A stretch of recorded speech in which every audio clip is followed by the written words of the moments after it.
আসসালামু আলাইকুম। আমার চ্যানেলে আপনাদের সকলকে স্বাগত।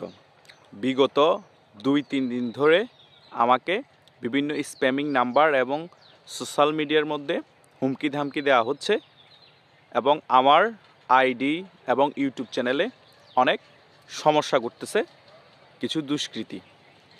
এরই পাশাপাশি পুলিশের এই 2-3 দিনে অনেক অ্যাক্টিভিটিস বেড়ে গিয়েছে। আমি 2.5 মাস জেল খাটার পরে যখন বাইর হয়েছি, জামিনে 2 মাস হয়ে গিয়েছে। এরপরও এই 4-5 দিনে পুলিশ আমার শহরের বাড়িতে যেখানে আমি থাকতাম সেখানে অনেক প্রবলেম করতেছে এবং গতকাল রাত্র পুলিশ ওইখানে অনেক প্রবলেম করেছে, আমাকে আবার ধরতে গিয়েছে এবং এলাকার মধ্যে পুলিশ অনেক অ্যাক্টিভ রয়েছে। আমার কথা হচ্ছে, কেউ জামিনে আছে, তার আগে একটি মামলা আছে, ওইটাতে জামিনে আছে, জামিনে থাকার পরেও পুলিশ কেন আবার বাসায় গিয়ে সমস্যা করবে?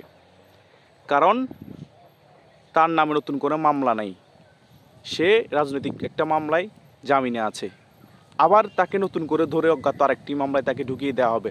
এটা কোন দেশের প্রশাসন? এটা কোন দেশের আইন? আইন কি তাই বলে? একটা মানুষকে কয়টা ধরে ধরে মামলা দেওয়া যায়? একটা মামলা খাওয়ার পরে জেলে থাকা অবস্থায় আরেকটা মামলা ঢুকিয়ে দেওয়া হচ্ছে, সে জেল থেকে বাইরেও হয়নি। তো এভাবে করে করে বারবার মামলা দিয়ে হয়রানি করার মানেটা কি? এই দেশে আমরা কি চোর নাকি ডাকাত? আমরা তবুও পালিয়ে বেড়াতে হচ্ছে, আমরা তবুও ঘর বাড়ি ছাড়া, না করলাম কোনো অবৈধ কাজ, না করলাম লুটপাট, না করলাম সন্ত্রাসী, না করলাম কাউকে অত্যাচার, তবুও কেন পরিস্থিতি শিকার হতে হবে? আওয়ামী লীগের যারা লুটপাট করেছে, সন্ত্রাসী করেছে, টাকা পাচার করেছে, তাদের কাউকে তো আপনারা অ্যারেস্ট করতে পারেন নাই। ওবায়দুল কাদের 3.5 মাস বাংলাদেশে অবস্থান করছিল 5ই আগস্টের পরে, কই ওবায়দুল কাদেরকে তো অ্যারেস্ট করতে পারেন নাই। ঠিকই তো আপনাদেরকে টাকা দিয়ে ম্যানেজ করে বিদেশ চলে গিয়েছে। এখন যারা আমরা নিরাপরাধ আছি, সত্য বস্তুনিষ্ঠ কথা বলি, প্রতিবাদ করি সত্যের পক্ষে থেকে, কারণ আমাদেরকে হ্যারাসমেন্ট করা হচ্ছে, আমাদেরকে বলির পাঠা বানানো হচ্ছে। কেন ভাই? আমরা কি কথা বলার অধিকার রাখি না? আমরা কি এই দেশের নাগরিক না? আমরা তো চুরি করি না, আমরা তো ডাকাতি করি না, আমাদেরকে কেন এত সব দিক দিয়ে যন্ত্রণা ফেস করতে হবে? বাবা মার সাথে রোজা থাকতে পারতেছি না, ঈদ করতে পারবো কিনা সেটাও জানি না। এক একজন এক এক জায়গায়। এই পরিস্থিতিতে আমাদের মানবতার জীবনযাপন করতে হচ্ছে। আমরা জেলে না থেকেও জেলের মতো পরিস্থিতি আমাদের, আমরা কোনো জায়গায় ফ্রিডমলি চলতে পারি না, ঘুরতে পারি না। মনে হয় যে দেশের মধ্যে আমরা বিশাল বড় অপরাধ করে ফেলেছি এই দেশে জন্মগ্রহণ করে। কই, আমরা তো কখনো কারো ক্ষতি করি নেই, আমরা তো কখনো কারো মা বোনকে কষ্ট দিই নেই, আমরা তো কখনো কারো সন্তানকে কষ্ট দিই নেই। প্রত্যেকটা জায়গায় দেখতেছি। চট্টগ্রামের মধ্যে রাজু নামের একটা ছেলেকে অ্যারেস্ট করতে গিয়েছে পুলিশ, সাধারণ মানুষ তাকে প্রোটেক্ট করে সেভ করে ফেলেছে, পরে পুলিশ তাকে ধরতে না পেরে রাজুর বোনকে এবং ভাইকে আটক করে নিয়ে গিয়েছে। তার মা স্ট্রোক করে এখন হাসপাতালে। এ হচ্ছে বাংলাদেশের বাস্তব পরিস্থিতি। আইন শৃঙ্খলা বাহিনী দেশের মানুষকে প্রোটেক্ট করতে পারতেছে না, নিরাপত্তা দিতে পারতেছে না। তারা শুধু ছাত্রলীগ যারা অন্যায়ের প্রতিবাদ করে তাদের পিছিয়ে লেগে আছে, তাদেরকে বারবার অ্যারেস্ট করবে, বারবার ধরবে, বারবার মামলা দিবে, তাদের ফ্যামিলিকে হ্যারাসমেন্ট করবে। কেন ভাই? তারা অপরাধ না করেও কেন অপরাধীর মতো, চোরের মতো পালিয়ে থাকতে হবে? যারা অপরাধী তারা তো পালিয়ে যাওয়ার জন্য আপনারাই সহযোগিতা করেছেন। সকলে তো একে একে পালিয়ে গিয়েছি, মেইন বড় আসামি যারা অপরাধ করেছে আপনারা বলেছেন।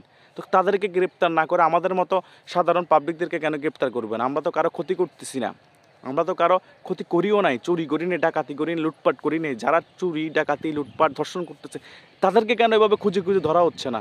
তাদের ঘর বাড়িতে কেন ডিস্টার্ব করা হচ্ছে না? কই, পেপার পত্রিকাতে তো আমরা এসব দেখতে পাই না। আমাদের ক্ষেত্রে কেন এমন হবে?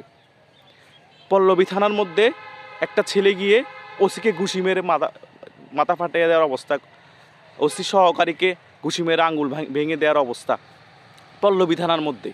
তো একটা থানার মধ্যে ঢুকে পুলিশকে মারা হচ্ছে। পুলিশ যেখানে নিরাপদ না, পুলিশ সাধারণ জনগণকে নিরাপত্তা দিতে পারতেছে না। পুলিশ আমাদের মতো যারা কথা বলি আমরা সত্যের পক্ষে, জনগণের পক্ষে, তাদেরকে ডিস্টার্ব করার জন্য বসে আছে। পুলিশ তাদেরকে হ্যারাসমেন্ট করতে বসে আছে। তারা জামিনে থাকার পরও পুলিশ আবার তাদেরকে ডিস্টার্ব করার জন্য বসে আছে। এবং অনেক কুলাঙ্গারের বাচ্চা আছে, তারা বিভিন্ন জায়গায় স্প্যামিং নাম্বার দিয়ে থ্রেট দিচ্ছে, তারপরে বিভিন্ন সোশ্যাল মিডিয়ার মধ্যে হুমকি ধামকি দেওয়া হচ্ছে, কমেন্ট করা যাচ্ছে না, ভালো কথা বলা যাচ্ছে না, সকল জায়গার হুমকি সম্মুখীন হতে হচ্ছে। সাধারণ পাবলিকের মতো থাকার পরেও, সাধারণ পাবলিকের হয়ে কথা বলার পরেও, কোনো অপকর্মের সাথে লিপ্ত না থাকার পরেও বিভিন্ন জায়গায় হুমকি আসতেছে, পুলিশের প্রেশার আসতেছে। কেন রে ভাই? এদেশে কি আমরা বসবাস করতে পারবো না, নাকি বসবাস করার উপযোগী না? আপনারা আপনাদের থানার মধ্যে আপনাদের যে অফিসার ইনচার্জ তাদের নিরাপত্তা দিতে পারতেছেন না, সাধারণ জনগণের নিরাপত্তা দিতে পারতেছেন না। আপনারা আছেন একটা গোষ্ঠীকে যারা সরকারের সমালোচনা করে তাদের বিপক্ষে গিয়ে তাদেরকে হয়রানি করার জন্য, হ্যারাসমেন্ট করার জন্য। তো এভাবে করলে তো আপনারা নিজেদের প্রোটেকশন নিজেরা দিতে পারবেন না। এবং ডিএমপির কমিশনার বলতেছে ঈদে আপনারা দেশের বাড়ি গেলে আপনাদের নিরাপত্তা আপনারা নিশ্চিত করে যাবেন। আরে ভাই, ওরা যদি ওদের নিরাপত্তা নিশ্চিত করে যাইতে হয় তাহলে তোমাদের কাজ কী রে ভাই? আপনাদের কাজ কি? আপনাদেরকে দায়িত্ব দেওয়া হয়েছে জানমাল নিরাপত্তা করার জন্য, সাধারণ জনগণ। আপনারা জানি সকল জায়গায় করতে পারবেন না, কিন্তু চেষ্টা তো করতে হবে। এখন যদি ওনাদের নিজেদের নিরাপত্তা নিজেরাই দেওয়ার কথা বলেন তাহলে তো ওরা ঘর থেকেও বাড়িতে পারবে না। ওরা তো ঘর থেকে বাইরে দেশের বাড়ি যাওয়ার কোনো সম্ভাবনা নেই। ওরা যখন ঘরে থাকবে না, ওদের নিরাপত্তা কীভাবে ওরা দিয়ে যাবে? ঘরের মধ্যে কেউ নাই, তাহলে ঘরের নিরাপত্তা কে দিবে? আর ঘরের মধ্যে যদি একজন দুজন রেখেও যায়, আশেপাশে কোনো মানুষ নাই, সকলে বেড়াতে গিয়েছে, ওই ঘরে একলা পেয়ে তো টাকা দেশে ওদেরকে মেরে ফেলবে। তো আপনারা কোথায় থাকবেন? তো এভাবে চলতেছে আমাদের প্রশাসনিক অবস্থা। তারা এখন একটা পক্ষকে শুধু হয়রানির উপর রেখেছে, আর তাদের লজ্জা করে না যে তারা নিজেরা নিপীড়িত হচ্ছে, নিজেরা মার খাচ্ছে। তারপরও কেন আরেকটা পক্ষকে আমরা দমন নিপীড়ন করবো শুধু চাকরি বাঁচানোর জন্য? ভাই, আপনাদের চাকরিতে এমনি খেয়ে ফেলতেছে তারা, ফোন করে করে আপনাদেরকে ওএসডি করে দিচ্ছে, বরখাস্ত করে দিচ্ছে। আপনারা তো শান্তিতে নেই, তো আরেকজনকে কেন অশান্তি করতেছেন?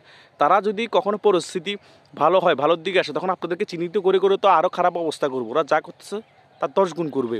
তো এইসব থেকে আপনাদের বিরত থাকা খুবই প্রয়োজন। আপনারা যদি প্রশাসনিক ভাইরা, আপনারা আমাদের ভাই, আপনাদের অনেক ভাইকে মেরে ফেলা হয়েছে, আপনারা তার প্রতিবাদ জানাচ্ছেন না, আপনারা সেটার বিচার চাচ্ছেন না। আপনারা শুধু মুক্তিযুদ্ধের সপক্ষ শক্তি যারা বিশ্বাস করে, মুক্তিযুদ্ধকে যারা মনে প্রাণে লালন পালন করে প্রতিবাদ করতেছে সরকারের অপকর্মের বিরুদ্ধে, তাদেরকে কোণঠাসা করতেছেন। তারা মামলা না খেলেও ধরে মামলা দিচ্ছেন, তারা মামলা খাওয়ার পরে জামিনে বাহির হওয়ার পরও নতুন মামলাতে অ্যাড করার জন্য আবার খুঁজতেছেন। এগুলা স্বাধীন দেশে পাকিস্তানি মনোভাব হচ্ছে। পাকিস্তানিদের মতো কর্মকাণ্ড করতেছেন আপনারা।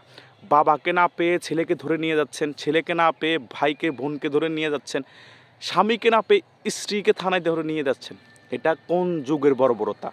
2025 সালে এই বর্বরতার জন্য আপনারা আন্দোলন করে গণ অভ্যুত্থান করেছেন, সেটাও তো একটা ষড়যন্ত্রের অংশ ছিল, তাই না? লাল স্বাধীনতার নামে বাংলাদেশে এই কোন বর্বরতা হচ্ছে? আর পুলিশ ভাইরা আপনারা আবারও মব ভাইলেন্সকে কেন সাপোর্ট করতেছেন? আপনাদের নিজেদের ভাই ব্রাদারদের সাথে মব ভাইলেন্স হয়েছে, আপনাদের অনেক ভাই ব্রাদার মারা গিয়েছে, তারা কেউ কোথায় আছে কেউ কিছু জানে না, অনেকে এখনও নিখোঁজ। হয়তো কেউ বলছে, তার ফ্যামিলি বলছে যে তার ছেলে মব ভাইলেন্সে মারা গিয়েছে 5ই আগস্টের সময়ে। ওদের কোনো লাপাত্তা নাই, ওদের ফ্যামিলি কোনো কেউ শোক পালন করতেছে না, ওদের ছেলে মেয়ে কী খাচ্ছে না খাচ্ছে ওইসব ব্যাপারে কোনো চিন্তা ভাবনা নাই। আপনারা আছেন আপনাদের চাকরি বাঁচাবেন, আপনারা আছেন ওদের দিক নির্দেশনা পালন করবেন, জি হুজুর করতেছেন, ওদের মানে গোলাম হয়ে গিয়েছেন। তো এইভাবে করে তো আপনারা শুধু ধ্বংসের পথে চলে যাবেন। সরকারের পর সরকার চেঞ্জ হবে, আপনাদের উপর সকল এফেক্ট আসবে, আপনাদেরকে মারবে, মেরে ফেলবে। এখন তো থানায় ঢুকে মেরে ফেলতেছে, আগুন দিয়ে পুড়িয়ে ফেলতেছে। আপনাদের কোনো সেন্স হচ্ছে না। আপনারা ওদের স্বার্থ হাসিলের জন্য, খুশি করার জন্য মুক্তিযুদ্ধের সপক্ষে শক্তির মানুষগুলোকে হ্যারাসমেন্ট করতেছেন, হয়রানি করতেছেন। আপনাদের কাছে বিনীত প্রার্থনা, আপনারা প্লিজ প্রশাসনের ভাইরা যাচাই বাছাই করে যারা অপরাধী না, যারা কোনো দুর্নীতির সাথে যুক্ত না, যারা শুধু মুক্তিযুদ্ধের সপক্ষে কথা বলে তাদেরকে হ্যারাসমেন্ট করবেন না, তাদের ঘর বাড়িতে গিয়ে হ্যারাসমেন্ট করবেন না, তাদেরকে ধরে কোনো ভুয়া মামলা দিবেন না। আপনাদের কাছে রিকোয়েস্ট, কারণ আপনারাও ভুক্তভোগী, আপনারা জানেন। আশা করছি ব্যাপারগুলো বুঝতে পেরেছেন। সকলে ভালো থাকবেন, নিরাপদে থাকবেন, আর আমার জন্য দোয়া করবেন। আর সকলে লাইক, কমেন্ট এবং শেয়ার করে সকলকে ব্যাপারগুলো জানিয়ে দেবেন। আসসালামু আলাইকুম।